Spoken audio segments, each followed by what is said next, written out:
and spine tumor surgery in our university. And today we will talk about the surgical strategy for primary spine tumors. And we know spine tumors, there are vertebral tumors and spinal cord tumors and mixed tumors. Sorry.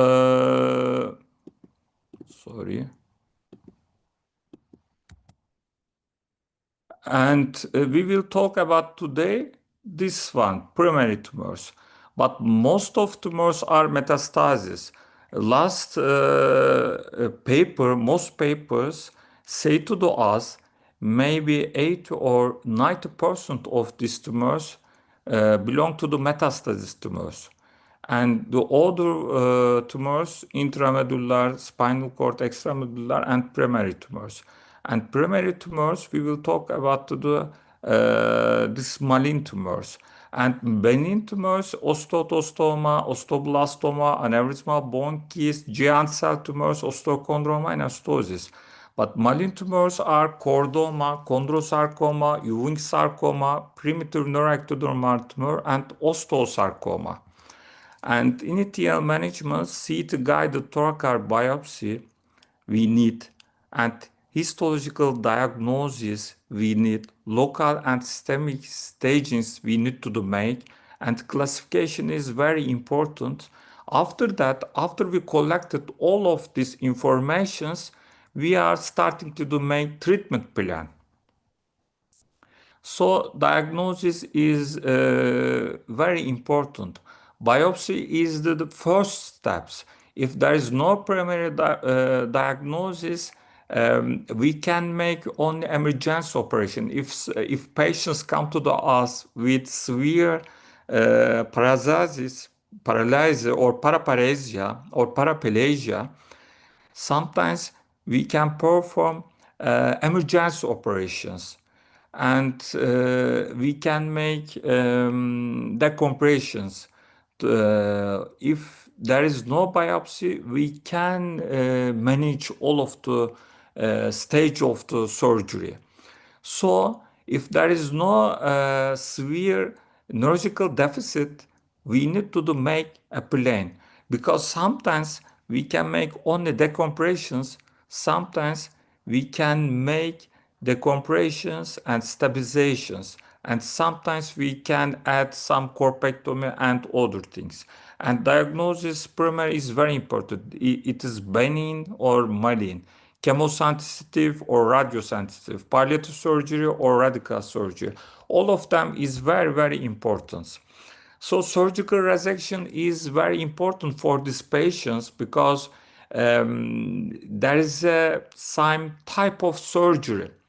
For example, when we perform these operations, we are talking about to do some things, and one intralesional excisions here, intralesional excisions. This area, this red line is intralesional excisions. Marginal excisions is that marginal resections. Removal of tumor whole without disturbing the capsule here. With capsule, all of them we are removing. This is marginal resections. Sometimes we operate patients white resections. White resections here. White resections. White resections mean removal of the tumor as whole without disturbing to the capsules. Peripheral removal of some of the normal surrounding tissue here. And radical resections. Radical resections, removal of tumor in blocks along with an entire compartment of organ. And 5 is en bloc resections with negative tumor margins should be the surgical target for. And we need to know white resection here, marginal resections with capsules, and en bloc resection is very, very different. En bloc resections with negative tumor margins. We take a lot of pathologic from uh, around to the surgical area, from the normal tissue, and we check there is any malign tumors or there is not any malign tumor cells. Because of that, all of them is very, very different, and we make this kind of operation according to the biopsy results. And there is some classifications, for example, Anneking classifications. The Anneking oncological staging systems guides the type of surgical resections required to ensure the best local control. A specific surgical margin for tumor control is recommended. En bloc resections mean an attempt at resections to the whole tumor in one piece, as opposed to the curettage or piecemeal resections. And a necking classification system is benign or malign. Benign mean, for example, 1, 2, 3, and in benign sometimes intercompartmental, 2 intracompartmental, 3 intra or extracompartmental. In malign, 1A low grade intracompartmental, 1B low G1 extracompartmental, and 2A high intracompartmental, 2B high extracompartmental, 3 any.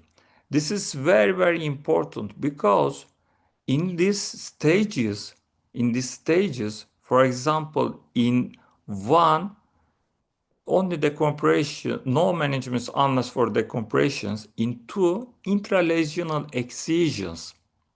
It is different and it is enough intralesional excisions. Three, marginal en bloc excisions. 1A, wide en bloc excisions. 1B, wide en bloc excisions. 2A, wide en bloc excisions and effective adjuvant therapy, chemotherapy, radiotherapy. 2B, wide en bloc excisions and effective adjuvant therapy. 3A, palliative, 3B, palliative. Usually in clinical practice, we use these Anneking classifications for primary tumors. And we will continue and I will show some cases. Anneking classifications respecting the Anneking principles, lower recurrence rate, improved survival for primary bone tumors. It is still working, these classifications, and there is some modifications about the classifications. And there is a Weinstein, Boriani, Biagini classifications. Once the appropriate margin for control has been identified, the Weinstein-Boriani classification assesses surgical planning, establishing feasibility criteria and strategies for achieving oncological resections. And we use again these classifications. And why we use this classification? If biopsy results malign spine surgery, malign, and we use these classifications. And there is some number here. This is surgical strategy. And A is extraosseous soft tissue, and some of them is intraosseous, superficial, and some of them intraosseous deep here, for example, intraosseous deep, and this is extraosseous soft tissue here, intraosseous superficial, see here, intraosseous deep, D extradural area, and A intradural area. F mean vertebral artery involvement in cervical area. So we will use in malign tumor again this classification. We will see in some cases again. Recurrent disease was associated with worse outcomes than primary or de novo treatment. To reduce the risk of tumor seeding at surgery, combination of pre and postoperative radiations. This is case 1, and there is a tumor here. The patient's 12 years old, low back and left leg pain, last 6 months, increasing difficulty in walking, and there is no any motor deficit. And the tumor biopsy is osteoblastoma and a neck and grade 3, and marginal resection is enough for these patients. We made marginal resections here. We remove all tumor with capsules. And this is the operation area, and we use peak rods for follow-up to the recurrence and other things, and this is postoperative MRI. And strategy primary malign tumors, bone and cartilage, 1 osteosarcoma 30 and 35. For example, Ewing sarcoma percentage we see 20-25, chondrosarcoma 50-20, and chordoma is rare, but it is very difficult tumors. Soft tissue sarcomas, liposarcoma we can see, leiomyosarcoma we can see, and malign perforating sheath tumor we can see, and fibrosarcoma we can see. In malign tumors, most of them are osteosarcoma, most of them, and sometimes Ewing sarcoma we can see. And sarcoma surgery is very, very different from the benign tumors. And we need to make en bloc resections for local control of the disease. After that, we continue with radiotherapy, and subtotal or partial resection should be avoided. En bloc resections and local control of the disease is very important. Then we add some radiotherapy. Here we see in before in some slide, this is marginal resections, but we made en bloc resections. We remove this part, and we remove all of the vertebral body. And we make some strategy about that. If there is some metastasis, we can add some cyberknife or some radiosurgery treatment additional. And as our zero resection is very important, I will tell about the R0 resections for sarcoma. If there is a metastasis in sarcoma, we don't make marginal en bloc resections. But if there is no metastasis, if there is a local cancer in the patients, R0 resection is very, very important. R0 resections mean tumor margins are clear. R1 resections, there is a microscopic residue and there is a positive border. R2 resections, macroscopic residue. This is very important. Tumor margins are clear in R0 resections. Because of that, we remove all of the tumors and we remove other side part of the vertebral body. R0 resection again, if there's a here some tumors, R0 resection is feasible. First, we approach with posterior approach and we cut some pedicles. Then we continue with anterior approach, we remove all of the vertebral body. But sometimes it is not feasible.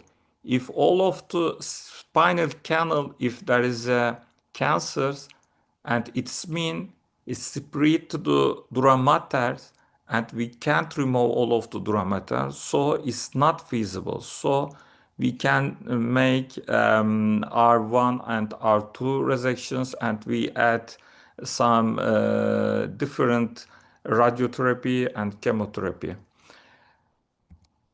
And R0 resections here, there's here some tumors. First, we go some posterior screw, we cut to the pedicles, and we remove posterior of the vertebra. Sometimes we turn anterior.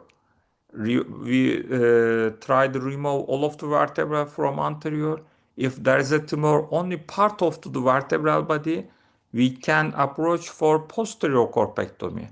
But in posterior corpectomy, it is very important we remove whole vertebra again. We made perostal dissections and we try to remove all of the vertebra at the same time, not piece of piece. And R0 definition of resections, there should be no tumor cells at surgical margins. A margin of the least 1 or 2 millimeters of the intact tissue is required, and sampling of surgical margins, confirmation of tumor-free stagings of surgical sections by pathologists.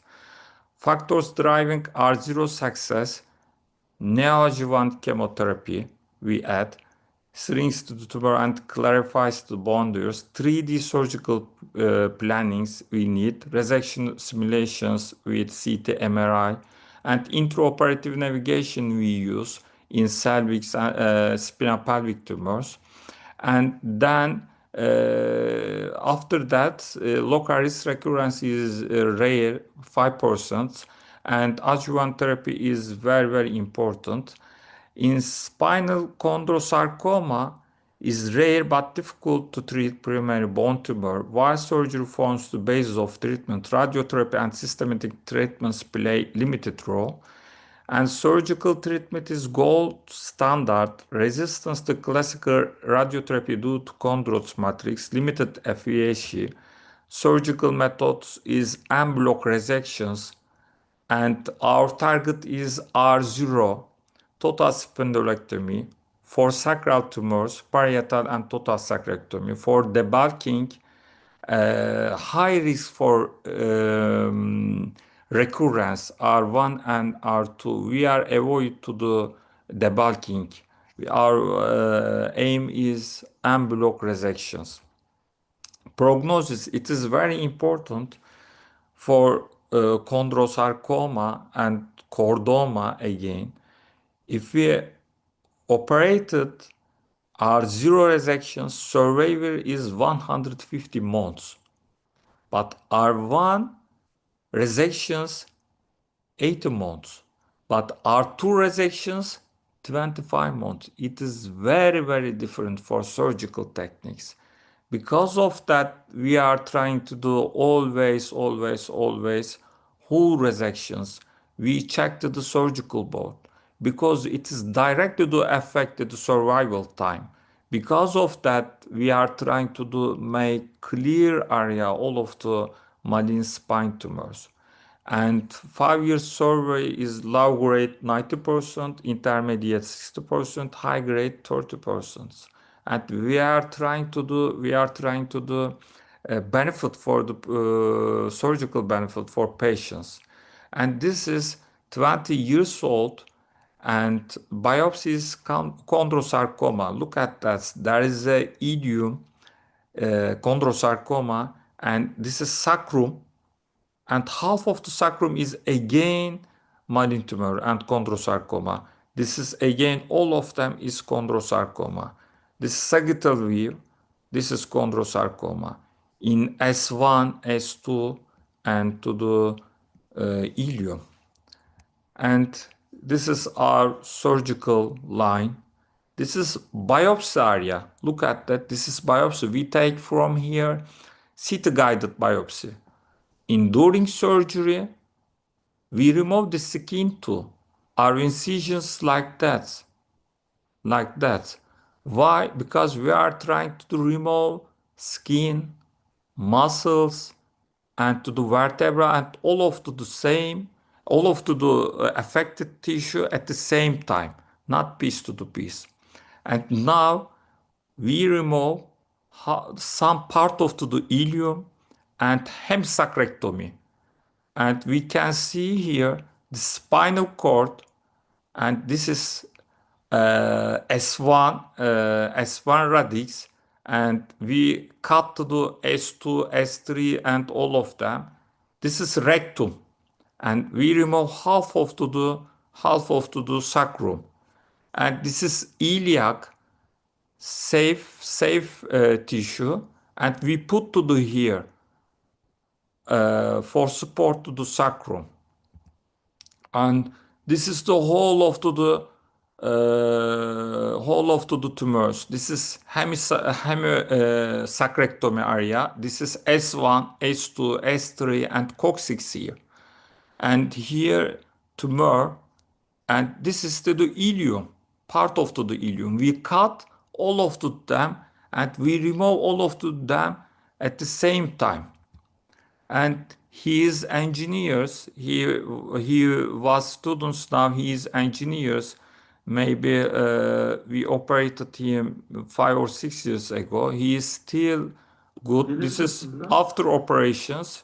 There is no any neurological deficits, but he is trying to do difficulty after 1 month. But after 1 year, he can walk very good. We follow him still, and everything's going good for him. He takes some chemotherapy and radiotherapy after operations.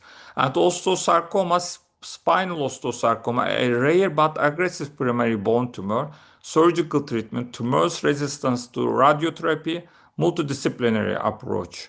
We need to do multidisciplinary approach for osteosarcoma. Indications for surgery, neurological deficits, spinal cord or nerve root compressions, mechanical instability, pathologic fracture, vertebral collapse, and resectable lesion, especially unilevel involvement, and abscess or control of metastasis. Indication of surgery. And again, gold standard is removal of the tumor with intact tissue margins are zero resections. Challenge, there is some challenge for this surgery again. Proximity of the vertebral artery, nerve roots, and spinal cords. Total spondylectomy, especially in the thoracolumbar regions. And there is also some planning, and sometimes there is some involvement around to the iliac artery. Sometimes we open first from anterior, from abdominal, and sometimes we make dissections, some branch of to the iliac arteries, and we cut some branch. Then we turn again back and we approach from posterior again. This is very important. Survival 5 years between 55 and 65. And neoadjuvant chemotherapy is very important. We need them. And inadequate surgery is bad. If we remove this osteosarcoma piece, one piece, or marginal resections. This is very important because sometimes we think marginal resection is enough and we are trying to remove this tumor with capsules, but unfortunately it isn't enough because this is sometimes R1 resection, sometimes R2 resections, and unfortunately the recurrence is very, very high in this surgery. And this is usually insufficient treatment for osteosarcoma. So if we make some R1 and R2 resections and R0 resections, again, we give some stereotactic body radiotherapy. And osteosarcoma usually resistance to radiotherapy. We know them. So we are trying to make R0 resections for these patients because of the resistance of the radiotherapy. And prognosis factor is if early stage positive, no metastasis. R0 resection is positive factors. Good chemotherapy response is positive. Long recurrence, free survival times longer than 2 years. But negative factors is pelvic spinal localizations, metastatic disease, and R1, R2 resections. And osteosarcoma resectable tumor, and we need to do surgery and we need to add chemotherapy. If there's an unresectable local disease, if there's a local metastasis around to the other tissue, if we think it is unresectable, total resectable, and we can give chemotherapy and SBRT, radiotherapy, radiosurgery, and we add adjuvant chemotherapy too. And this is case 3, 35 years old, hip pain, and pathology is leiomyosarcoma. Here, it is leiomyosarcoma from muscles, and this muscles going to the again ilium, again to the sacrum, and again we remove hemisacrectomy. Sometimes we make total sacrectomy for this patient. If there is a total sacral osteosarcoma and chondrosarcoma, we remove all of the sacrum. We made total sacrectomy. But when we perform total sacrectomy, after operations, we see foot drop, bilateral foot drop, because we cut both of the S1, and we are avoid to do make total sacrectomy, because after operations we see bilateral foot drop and incontinence. So we are trying to do make hemisacrectomy if it possible, because if it possible we perform hemisacrectomy. We try to preserve S1s. We cut only S2, and other side give to the same nerves to sacral plexus, and we don't see total incontinence in the patients, but sometimes we see some small problem, but we don't see total incontinence, and we don't see any foot drop after these operations, because of to the our aim is try to do make hemisacrectomy. Again we remove. This is S1 again. We cut ilium. We remove all of to the muscles and all of to the affected tissue, and we take here from ilium to biopsy frozen, and we send to the pathology. We are waiting to the results, and we remove here some part of the normal tissue, and we checked the frozen here, and we checked the frozen here, and we checked the other muscle tissue, some frozen. We sent to the some frozen, and we are waiting to the response of the frozen. We give number one, number two frozen, number five, like a clocks, and we check all of the area. If all of them is safe, yes, we say this is our zero resections, and the surgery is enough. If we see, for example, at here some cancer cell, again we make additional resections.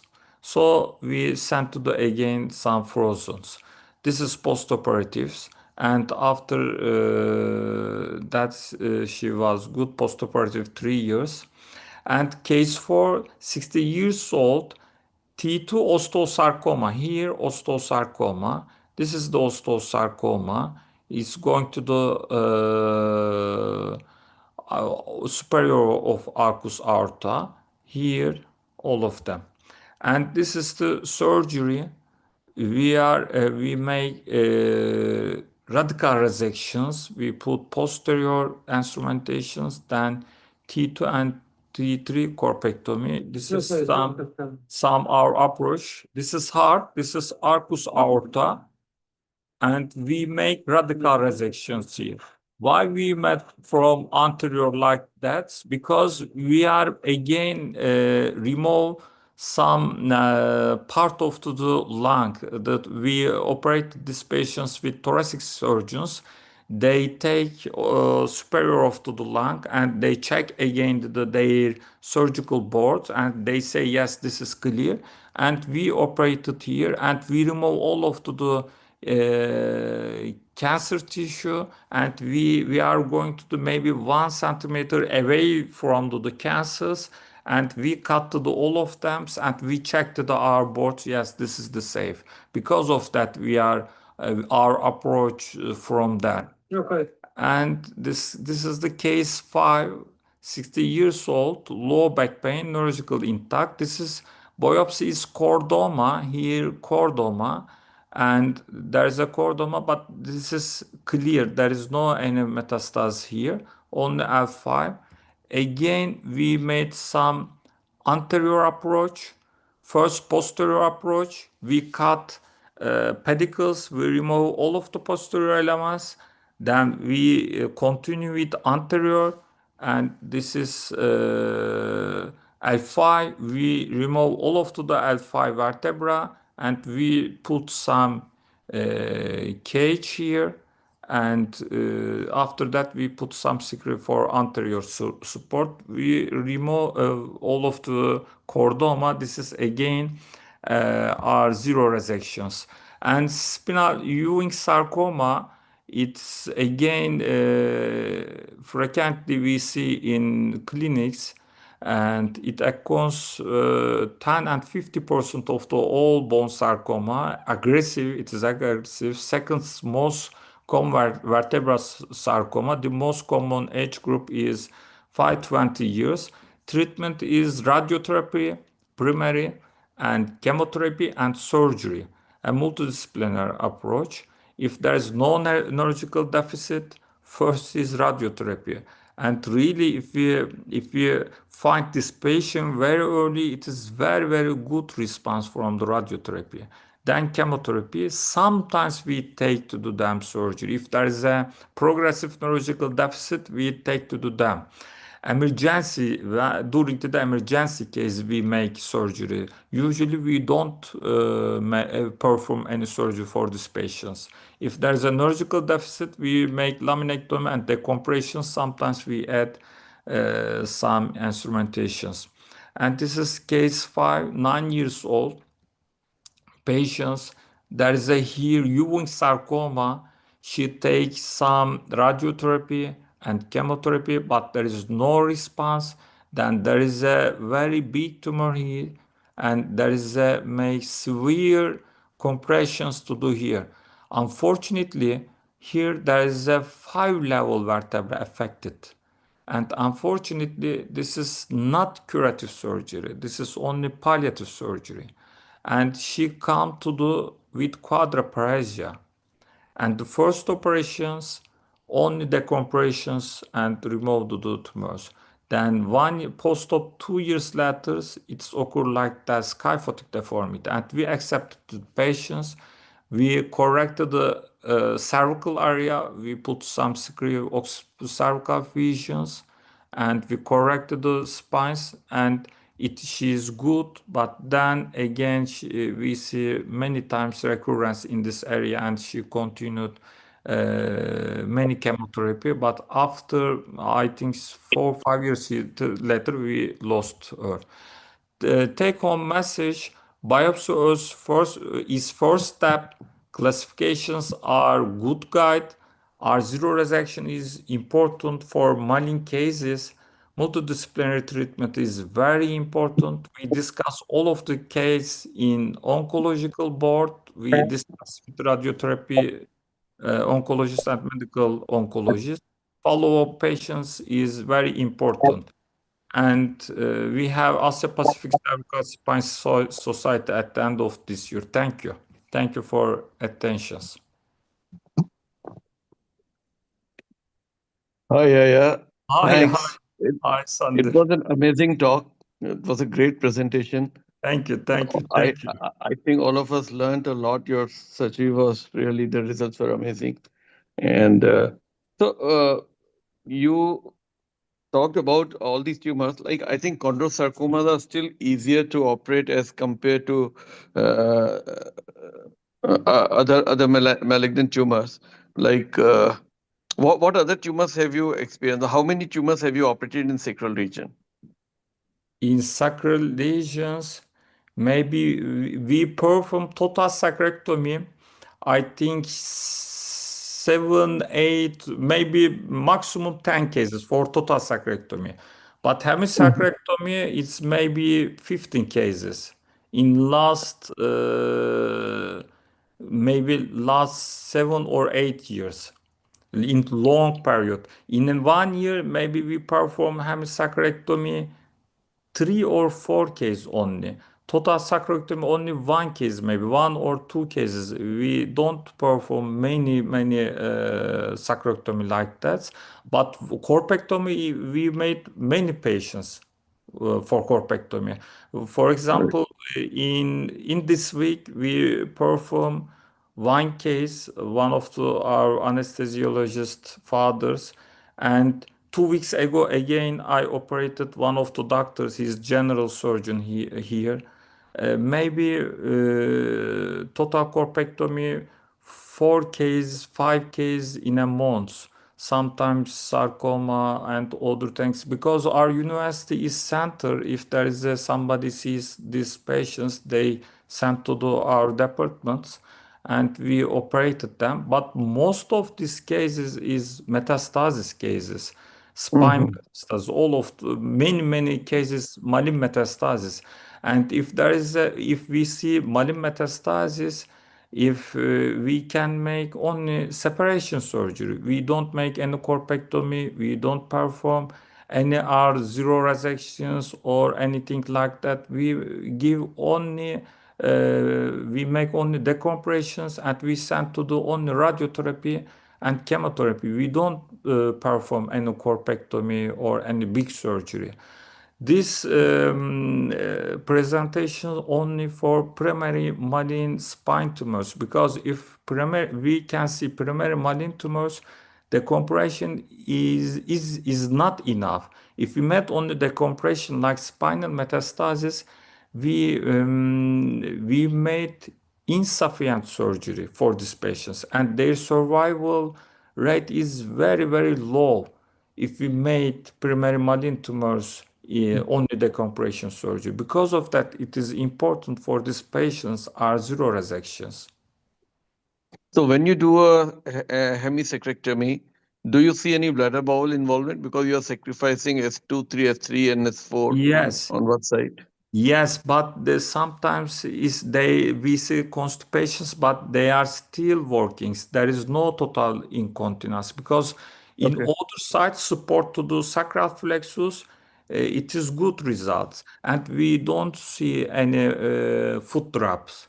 And all of these hemisacrectomy patients, there they have some bladder dysfunctions, some things, but not total, and they turn back maybe 1 years later normal levels, and we don't see one big problem in hemisacrectomy. But in total sacrectomy we see total incontinence for these patients and bilateral foot drop. Because of that, we are trying to do plan hemisacrectomy. Mm.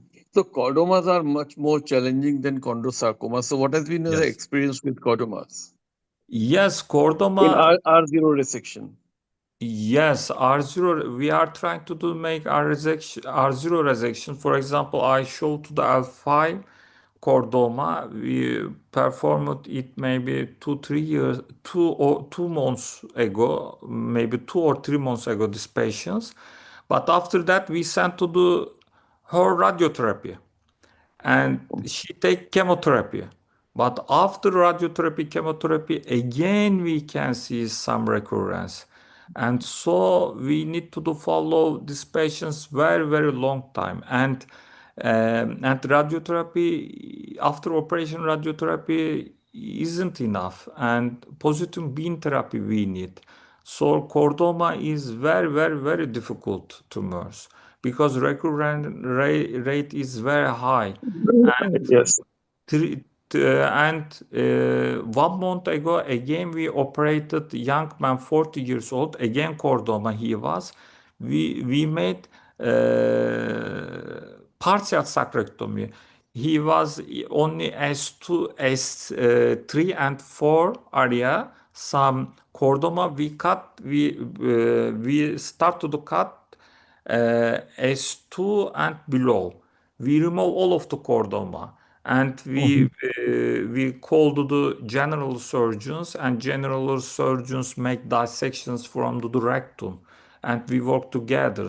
We cut under S2 and we checked all of the area. We remove all of the affected area and some safe area because there is no any chordoma in S2, but we cut to the S2 again because maybe some cells in here and it can be again high recurrence.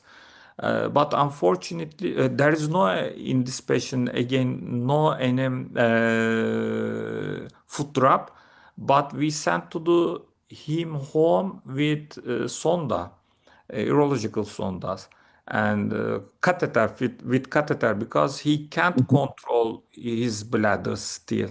I think we operated him 1 month before 1 month because he didn't come for controls.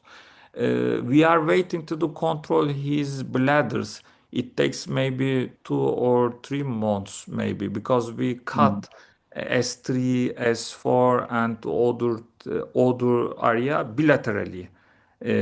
Not hemosacrectomy, bilateral S3, S4 and lower levels and it affected unfortunately, but we are waiting to the him he will control some of part of the bladders.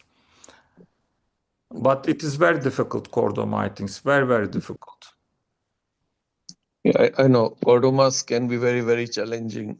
And it was an amazing talk. Are there any questions from the participants? I don't see any on the chat group. Me in the chat. Thank you very much. It was great. Thank you, Stacy. Just it's nice to see the sort of people highlighting the difference Can between I ask something, metastatic and please? primary. I have a question. Emphasis. Sorry. Yes? Yes. Hi.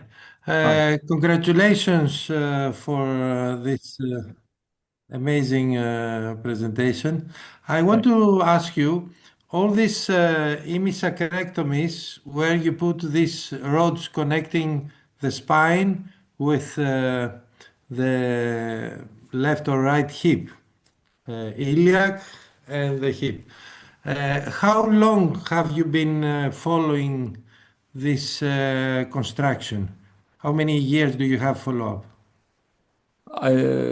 I saw a patient. He is a young man. We are follow him 5 years. There is no any problems Problem. because very important.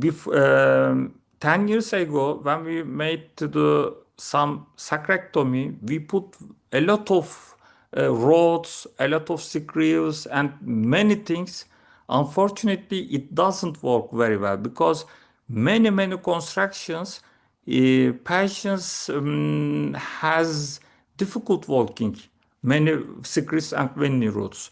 But when we put some bone graft, very big bone graft to the sacral area, it worked very good.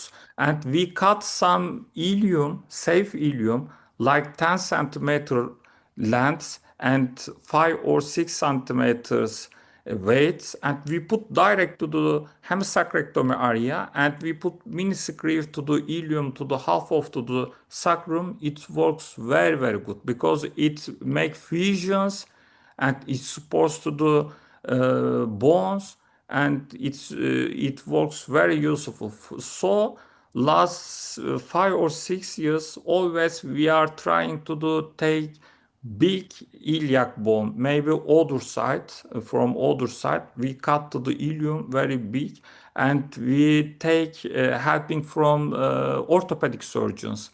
They have some big cutters, some things, and they cut to the big shape, and we put to the here. And sometimes we call to the plastic surgeons because they take sometimes if we need very big piece they take sometimes with muscles, sometimes they put some muscles because of the prevent some ischemia on the bone and it works very very well. And we understand if you put empty rods and only a lot of screws, we see pseudoarthrosis and we can see some break in the rods and it isn't enough. Thank you, because I saw this one case with the rod. I could not see the bone graft, and that's why, because I'm orthopedic, I was wondering how this Ah, yes. supports all this type of movement. The good thing with sarcomas is that they don't get any help with radiotherapy, so you can put the bone graft and it will unite. Now, on the vertebrectomies, you put this type of cage, the expandable cage. Do you put any bone graft, or it depends on the radiotherapy No, if you are going to do? we put inside it. Only inside, not on the Yeah. sides. No, but I didn't put our last cases here. 2 months ago, we made three-level corpectomy. T3, 4, and 5. Three level. We remove from total from anterior thoracotomy. We level three levels, but we don't use this cage. We put only mesh cage, and we inside it we put a lot of bone. If there is a long level surgical area, unfortunately, it doesn't work, these cages. This is very, very easy and weak cage. Most strong thing is bone. We put very, very a lot of bone in mesh cage in three levels, and we follow inside, put a lot of bone inside it, and we put to the three levels corpectomy area. It works. But if we put this cage in two level and three level, it easily go anterior or posterior. It doesn't work. In five corpectomy, it is only one level. We put inside it only. And I want to, yes, because I only use mesh cage in my cases. Also, in the hemisacrectomy, I take some bone graft from the right side and I put it in a mesh cage, and I stuck the mesh cage between the sacrum and the ilium. Yes. And I also want to congratulate you. You showed something very rare. I don't know if the other colleagues noticed it. In L4 S1, you put a straight anterior rod, Yes, yes. Because we have which some is very experience. rare between the bifurcation and the S1 with a complete anterior approach. Yes, yes, because we have some experience. We put from posterior and we put some cage, and after 2 or 3 months later, patients walk very good, but we see this cage is going anterior because there is an angle, very, very big angle Yeah. between L5 and sacrum, because sacrum is going to the posterior and L5 here, and there is a big angle between L5 and S4. In anterior, there is a big angle, but in posterior, there is no angles. It is straight. So we see this cage is going to the anterior in lower levels. So we are putting to the anterior supports because without anterior support, it doesn't work again in L5. Yeah. Thank you very much. Thank you, thank you. Just a quick question on when would you used some peak rods I saw. Now I would use carbon fiber more than peak when it comes to rods. When would you choose those? Because obviously the advantage of them, along with your peak cages, obviously the ghost implants, is that when it comes to follow-up MRIs, you can actually see recurrence a lot easier. But equally, they're not the most pleasant things to work with. And they're not the most user-friendly, and obviously they break and they fatigue. So when would you use your PEEK or your carbon fiber in these primary tumors? Stacy, you are 100% right, and I agree you. But we haven't carbon fiber some roads in our country. Because of that, we are trying to use peak road because peak Yeah. road it's used here and it is very cheap. I find to do this carbon fiber company in Eurospine conference. I say to do them to do send to us, but they say to me, yes, we are not very big company and we have limited roads, and we have no logistic to do other countries. We can send only in European countries and some few countries. So we can't get these carbon fibers roads because of the main problem is here. And we are working in research for developing some carbon fiber roads, but it takes very long time. But you are right, carbon fiber is good options because it is very high strength, but peak is weak, peak road is weak. But we are trying to do prevent some MRI artifact. Because of that, we use these peak rods. The seconds when you give to the radiotherapy, this radiotherapy is going inside to the carbon fiber and peak rod. When we put some titanium rods, and this maybe 20% of this radiotherapy go back to the because of the titanium rod, Together. because it is prevented some radiotherapy treatments. Because of that, we use sometimes the peak rods. Yes, we're very fortunate. We have carbon fiber rods available to us, and actually we're starting to use it more and more, even with metastatic disease, on our radiation oncologists' advice as part of our MDT. But to say, it's not the most user friendly, and there's not a great cervical set yet. I have yet to find a good cervical rod in carbon fiber. That's a problem, Yes. and it's expensive. Yes, very expensive. Yes, very expensive. Has anybody else got any comments or questions? I appreciate there's a lot of time zones going on here. Anybody? I think there are no more questions, so I think we can wrap it up. Sounds like a plan. And thanks, Yaya, for a great talk. Thank So, you. see Thank you you, next Sat, time. for invitations. Thank you. Thank you for listening to me. Thank you. Bye. Thanks, everyone.